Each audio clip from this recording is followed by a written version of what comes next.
Hello and welcome to BQ Prime. You're joining us on this special broadcast where we're going to discuss the latest announcement of the Reserve Bank of India as far as unsecured loans are concerned. Now, if you remember, on October 6th, the Reserve Bank of India Governor Shaktikanta Das, during his monetary policy speech, had pointed out that certain risks are being flagged off in certain specific retail segments. He was referring, of course, to the unsecured piece, which is personal loans as well as credit cards. Now, it's been a little over a month since that speech, and now the Reserve Bank of India has come out with a specific circular to banks and NBFCs raising the risk weights against these loans. Now, if you understand how risk weights work, essentially the bank has to set aside more money each time it gives out unsecured personal loans or credit card loans to customers, and that makes it more expensive for the bank or the NBFC to give out these loans. The expectation is that this is likely going to limit the extent of these loans out in the market, because obviously if you're going to continuously give out these loans, which are growing at about 25 to 30% year on year every single month, then that sort of opens up doors for potential risks in the future. The RBI governor did, during the speech last month, make a point that currently there are no major risks being identified yet, but the RBI is watchful. The governor also said that banks and NBFCs have to make sure that the risk mitigation measures are sharper, their underwriting for these loans are sharper. So as part of that, again, this circular also attends to that risk mitigation portion of the discussion, and says that banks and NBFCs have to introduce special sectoral limits, exposure limits towards unsecured personal loans. They have to also introduce sub-limits as far as certain segments of within the unsecured lending system are concerned, so that bank exposures are identified clearly and tagged clearly, and it doesn't go beyond what the bank's risk appetite is. Now, typically, when there is an upcycle, banks do tend to lower their underwriting standards because that ensures that their loan growth improves quite significantly. And that sort of leads to future problems, because if you're going to underwrite weaker loans, then you end up having a problem for the future. And that is usually what the RBI is trying to address with the circular. It is very, very important to notice that personal loans as well as credit card loans have been rising very, very sharply over the last 2 to 3 years. In fact, the expectation was that after COVID, things will start to slow down. During COVID, we did see the credit card and personal loan portfolios dip because banks were being more cautious about these loans. But since then, the growth has been stratospheric. To be clear, it's gone above the 30% mark, and that's usually where the alarm bells ring for the Reserve Bank of India. And now we are seeing the result of those alarm bells. Very soon, as part of the discussion, we will have R. Gandhi, former Deputy Governor of Reserve Bank of India, as well as Ashvin, a long-time banking sector expert, joining in to give their view as to how they are seeing the current market evolving. But let us take you through some of the other pointers that banks have been specifically talking about. Since the RBI governor mentioned and flagged off these risks, banks have been pointing out that loans under 50,000, that is where the stress point exists. Most banks are not in that business. That business is mostly catered to by NBFCs and fintechs that are there in the market, and that's why banks are not seeing much risk in their unsecured portfolio. They seem to be very comfortable as far as their book is concerned. Most banks are range between 10 to 20% of the retail portfolio, ranges between that ratio is in the form of unsecured loans, personal loans, as well as credit cards. One important thing that a major lender did say during the second quarter result announcements was Bajaj Finance, which pointed out that there is some risk emanating within the rural unsecured piece. In fact, Rajiv Jain, the MD and CEO of Bajaj Finance, did point out that there is some amount of imprudence amongst the borrowers, which is sort of making sure that the company is cutting down on its exposures. So as far as rural unsecured piece is concerned, there the company has reduced its exposure by about 14%. And on the urban side, that reduction has been down by about 8%, at least as of 30th of September. We have Mr. Ashvin Parekh on the line right now. Mr. Parekh, I hope my voice is clear to you. Yes. Hello. Good evening, everybody. Good evening, sir. Sir, the first question that I wanted to ask you is the Reserve Bank of India is introducing these higher limits. In 2019, they had brought down the risk weights for personal loans specifically, and now those reductions are being taken back, and sort of that risk weight is being increased. What do you make of the RBI's move coming in just about a month after the RBI governor said that please watch out for retail unsecured loans? Sure. So I'll tell you, I mean, the conditions in 2019, let's understand, we were at a point where perhaps, both the things, I mean, both the credit offtake as well as savings, and the deposit mobilization was undergoing sort of some kind of a sort of lean period. Yeah. And then, of course, we had COVID after that. And since COVID, there has been a lot of liquidity that was getting pushed into the system. And then, of course, the notes, 2000 notes, I mean, the conversion of that, also sort of played a certain amount of role on the liquidity.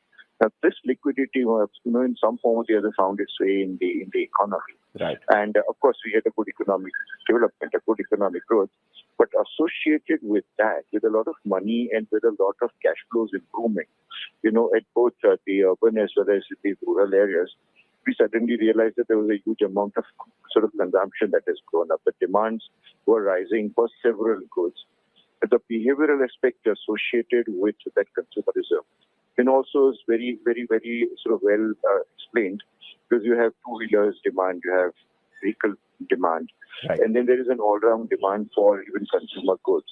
So, I mean, ranging from short duration to sort of, housing units, which is a medium to long duration kind of loans. Right. So now we find that we are at a point where, the economy has been growing well, but there are concerns. There are geopolitical issues. Oil is becoming, the rates are hardening. Right. So on account of those aspects, RBI offered a caution note in October, and there was some kind of an indication, particularly on the retail portfolio of banking companies. Within retail also, there were segments, very clearly mentioned, at that point in time. Now, the risk weightages have to really do something with that. There seems to be some amount of concentration. There seems to be a certain amount of flow of credit in for example, credit card loans and, things associated with short duration kind of loans. There could be a systemic risk, and therefore, by way of caution, the risk weightages have been improved, have been increased. Right. So in two categories, from 100 to 225, they restored back to 125, and in the third category, from 125 to 150 basis points. I mean, this will really, in some form or the other, make the credit for the banking system a little more expensive. Right. That is, availing the credit, offering the credit to the borrowers, make it for the banks. So therefore, the expectation is that automatically the rates will sort of also harden, in which case the consumption is in some form or the other controlled, basically. All right. So that seems to be the direction in which things are working at this point in time. Got it. Got it, Mr. Parekh. I have with me Mr. R. Gandhi, former Deputy Governor of the Reserve Bank of India. Mr. Gandhi, welcome to the conversation. I wanted to get your view. The RBI Governor just about a month ago said, please watch out for any risks within the unsecured retail piece. And now the RBI is coming out with a specific set of guidelines, raising the risk weights on these loans. Obviously, this makes it more expensive for the bank and the NBFC, and therefore automatically for the customer as well, who's borrowing this money. But just take us through what are the concerns specifically with regard to retail loans, sir? Yeah, of course, RBI Governor, through his various statements, have already been cautioning about high growth in the consumer credit. In the personal loan segment, if you look at the year-on-year, the personal loan segment has grown 30+% compared to the previous period. So that is quite a sizable increase, and in which the credit card outstanding has been increasing by 30%. That would mean that basically unsecured loan type of exposures are increasing at a very high speed. Anything growing very fast has always been at the radar of regulators. They are not comfortable with this kind of high credit growth in this particular segment, which can create trouble down the line. And that's why earlier the caution had come. Now, in addition to the caution, they making it costlier for the lenders. That will make them take extra effort to tone down the growth, and also the consumers will also be consequently the interest rate burden on them will also be increasing. So that way it will moderate the growth of this high growth of credit for this particular segment where it is primarily unsecured. Reserve Bank in its guideline, the latest guideline, it has also included even the vehicle loan should be considered as unsecured loan. Correct. Because the value of the collateral could be deteriorating very fast. So because the second-hand cars and two-wheelers, that loans have also been increasing. So that's why the Reserve Bank has taken this measure. So overall, the net effect will be making the consumer credit little costlier, and in that process discourage both from the consumer end and also from the lenders end to be moderate in offering further credit in this segment. Right, Mr. Gandhi. So as part of the circular that the RBI has put out, of course, they've also pointed out that there's a need for sectoral exposure limits as far as unsecured loans are concerned. They're also saying that board-approved limits for sub-segments have to also be introduced. Now, in the time that I've been writing and reading about banking, most of the sectoral exposure is usually talked to about corporate loans. On the unsecured piece, introducing sectoral limits does what exactly for the system? Yeah, because all banks do have certain exposure limits for unsecured loans also, but that's an overall unsecured loan limit. Yeah. Now, the guidance given by the Reserve Bank is that even within the unsecured loan portfolio, also you can have further subdivision in terms of consumer credit, in terms of vehicle credit, and even for MSME or corporate, because corporate loan, which used to be considered, that is also considered as unsecured loan only. So within the overall segment, because overall limit alone will not be sufficient here, because the focus will have to be primarily on this personal segment. That's a guidance. Got it. Mr. Parekh, if I still have you with me, I just wanted to get a view from you as to the introduction of these sub-segments. Now, at least to my mind, that seems that the RBI is very clearly telling the banks and the NBFCs, listen, enough with the unburdened growth. Please look at these a little more critically and grow within legitimate limits. How do you read this? Sure. So, see, let's understand, the kind of steps that the regulator is taking. And I suppose what it is expecting from the banking system also. I mean, there are two parts to this reform. One, of course, is when the October 1st circular came in, or first sort of indication came in, it was more like a suasion. Yeah. It was more like, the emphasis was more on monitoring. If you really study that, the emphasis was more on monitoring these portfolios. Then, of course, the latest one, the current one is now referring to the risk weightages, making the credit costlier. The concept of sub-segments is a very important one, or subsectors is a very important one. It nudging the banks to really analyze their portfolios across different kinds of sort of portfolios and experience the recovery and experience, through the monitoring, experiencing how these subsectors are performing. So, for instance, you will readily agree with me that there are some subsectors, for instance, which may be prone to, there are short duration, sometimes the credit card loans, for example. So, certainly a segment where if you start keeping watch on that subsector closely, and if you find, in between, for example, there was a cry from the banking system suggesting that whereas the number of cards sold is expanding in the last 6 months, it has expanded really very well. But at the same time, the delinquency rates have grown up. So the whole emphasis on subject sector, I thought it starts with the banks themselves to recognize, to analyze. With a lot of digital analytical tools available now with the banking system, they ought to be doing that. But eventually, I can certainly say that, if it doesn't come through well, then the regulator will, in that case, indicate some subsectors, where they find that the risk levels are higher. And then they will certainly improve the risk, the credit, the risk weightages on those. So it's a direction. It's a first level direction, asking the banking system to really examine their subsectors or segment them, separately, and then examine their performance, basically. Okay. Mr. Gandhi, I wanted to, throw this question to you. Now, there is this sort of, immediate defense that banks give is that, oh, the problems are in the very low ticket size loans. It doesn't affect us because we're not in that business. How you've seen these cycles play out in the past as well, right after the global financial crisis.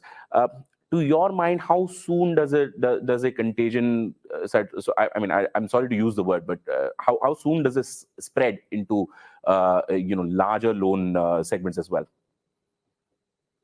No, I don't think it will play out into a larger loan segment. This kind of exposure, even if it is getting it into NPA, it will go towards a large segment. That is unlikely. Say, look at actually, if you look at the personal loan segment, the growth has been in this year. Compared to the previous, it is something like 7 lakh crores increase in credit. But out of that, 5.5 lakh crores so far has come in the form of housing. So housing loans, obviously, it is not creating much of a problem. Right. That's why Reserve Bank has not increased any risk weightage, credit risk weightage related to housing. It is more on the real personal segment, in the sense the retail loan variety. So the retail loan varieties, if you look at, it is the rate at which it is growing, that is of concern. The actual exposure amount, if you look at, I'm just looking at the figures, there credit card outstanding, it is 2,70,000 crores, and vehicle loans is 5,33,000 crores. Yeah. And the growth, but whereas the growth has been very phenomenal, 30%, 28%, something like that. So that is what's the cause of purpose. Anything growing very fast can lead to problems.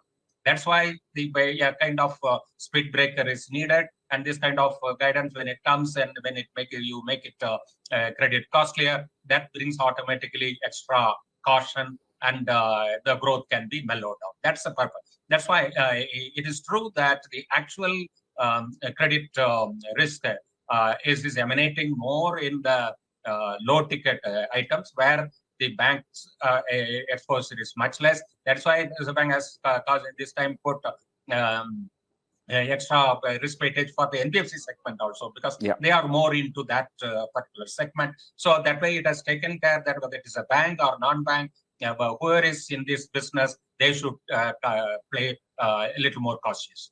Okay, I want to have one last question, and I want both you gentlemen to answer this. First, Mr. Parekh, and then Mr. Gandhi. The question that I have is with regard to the reaction that is likely to come in from the banking sector as well as the NBFC sector.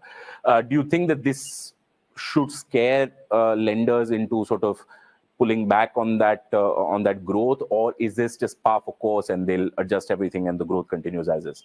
First, Mr. Parekh, and then Mr. Gandhi. Sure. So quickly, this will tell you one thing certainly, as Mr. Gandhi rightly said. See the economy. I mean, the borrowers have a certain amount of borrowing capacity. Now what we've seen in the past. See, if you look at microfinance, for instance, or if you look at small loans, the minute they are pushed and the minute they sort of there's an oversell, then suddenly you find that after a certain period, recovery does become difficult. So, I mean, and if you study, let's say, basically all microfinance companies in the last 5 years, if you look at the cyclical situation, they have this. So, I mean, the point here is that the sort of aggregation of loans within the banking system and the NBFC kind of, system sector does suggest that there is a need for the bankers to review their portfolios. I mean, have they been overselling? Have they been overpushing than what the market can take? The people are committing their cash flows. And if there is an overcommitment on their part, then it will certainly result into non-recovery at a later stage. Understood. Okay. Mr. Gandhi, your viewpoint, sir. Yeah, because this particular segment has been growing based on the new models that banks and NBFC have built up, because it's all model-based. So that through which the lenders try to gauge the capacity of the borrowers to repay the loan. Basically secured in terms of the data, whether it is their salary data or income cash flow data. It is basically data-based. So now, when what we really want is that the overexposure that has happened, like just now Mr. Parekh also mentioned that earlier, MFIs, we had similar problem of overexposure by the borrowers. Here also in this personal segment, looks like whether it's credit card, the same person having more than by 5, 6, 7 credit cards, kind of.